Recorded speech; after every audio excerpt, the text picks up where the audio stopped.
नमस्कार, मैं भारती झा और आप देख रहे हैं डीएनपी इंडिया। बिहार के डिप्टी सीएम सम्राट चौधरी ने लोकसभा चुनाव से पहले बिहार के सीएम नीतीश कुमार के बीजेपी से हाथ मिलाने पर कई दिनों बाद अपनी प्रतिक्रिया दी है। उनका कहना है कि 2020 में बीजेपी ने अपनी तरफ से यह कमिटमेंट किया था कि हम नीतीश कुमार के नेतृत्व में सरकार बनाएंगे और आज भी हम वहीं पर हैं। यह ठीक है कि नीतीश कुमार बीच के कालखंड में अलग हुए और विपक्षी गठबंधन इंडिया का निर्माण किया, लेकिन अब उन्हें भी यह एहसास हो गया है कि देश में पीएम नरेंद्र मोदी का कोई मुकाबला नहीं है। लेकिन जब नीतीश कुमार ने बीजेपी से समर्थन मांगा तो पार्टी ने उन्हें समर्थन दिया। इतना ही नहीं, उन्होंने नीतीश कुमार के पलटी मारने की छवि पर भी पूछे एक सवाल के जवाब में कहा कि वह तो 2020 में जहां खड़े थे अब भी वहीं खड़े हैं। जहां तक नीतीश कुमार का सवाल है तो उन्होंने एक बार कांग्रेस पर भरोसा किया, लेकिन कांग्रेस ने देश में जितनी भी बड़ी नॉन कांग्रेस सरकार बनी सबको गिराने का काम किया है।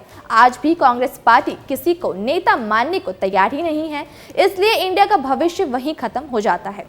नीतीश कुमार को गाली देने का काम सबसे अधिक लालू प्रसाद ने किया है और लालू प्रसाद दो बार सरकार में आ भी चुके हैं।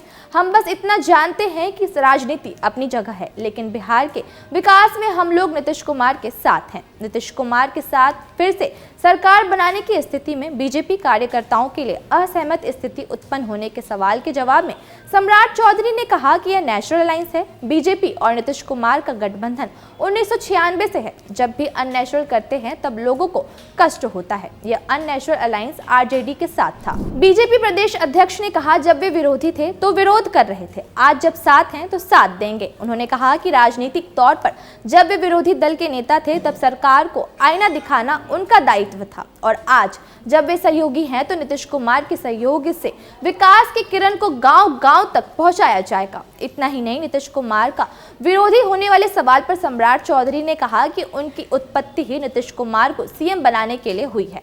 लालू प्रसाद के अत्याचार से प्रताड़ित होकर वे राजनीति में आए।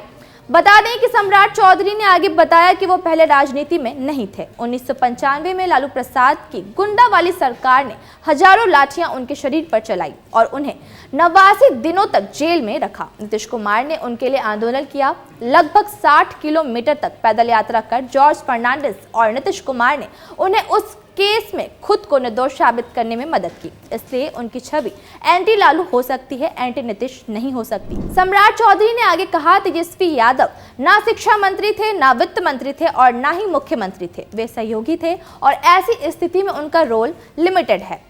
उन्होंने कहा कि जिस प्रदेश का 32,000 करोड़ रुपए का ही रेवेन्यू हो और लगभग 2 लाख करोड़ रुपए भारत सरकार देती हो, उस राज्य में यदि किसी को नौकरी मिलेगी तो नरेंद्र मोदी की कृपा से ही मिलेगी। आपको बता दें कि लोकसभा चुनाव की तैयारियों के संबंध में सम्राट चौधरी ने बताया कि बिहार में सिर्फ एक सीट पर ही लड़ाई है और वो है किशनगंज सीट। बस यही सीट अभी कांग्रेस के पास है, तो इसी सीट पर लड़ाई है, क्योंकि बाकी की सारी सीट हमारी गठबंधन को मिलेगी। सम्राट चौधरी ने बताया कि 1.5 लाख शिक्षकों की बहाली करेंगे। साथ ही साथ हमने उद्यमी बनाने का काम किया। जिस उद्यमी योजना में युवाओं को 10 लाख रुपए तक का लोन दिया जाता है, उसे और बढ़ाने का काम करेंगे, जिससे बिहार में रोजगार का सृजन होगा।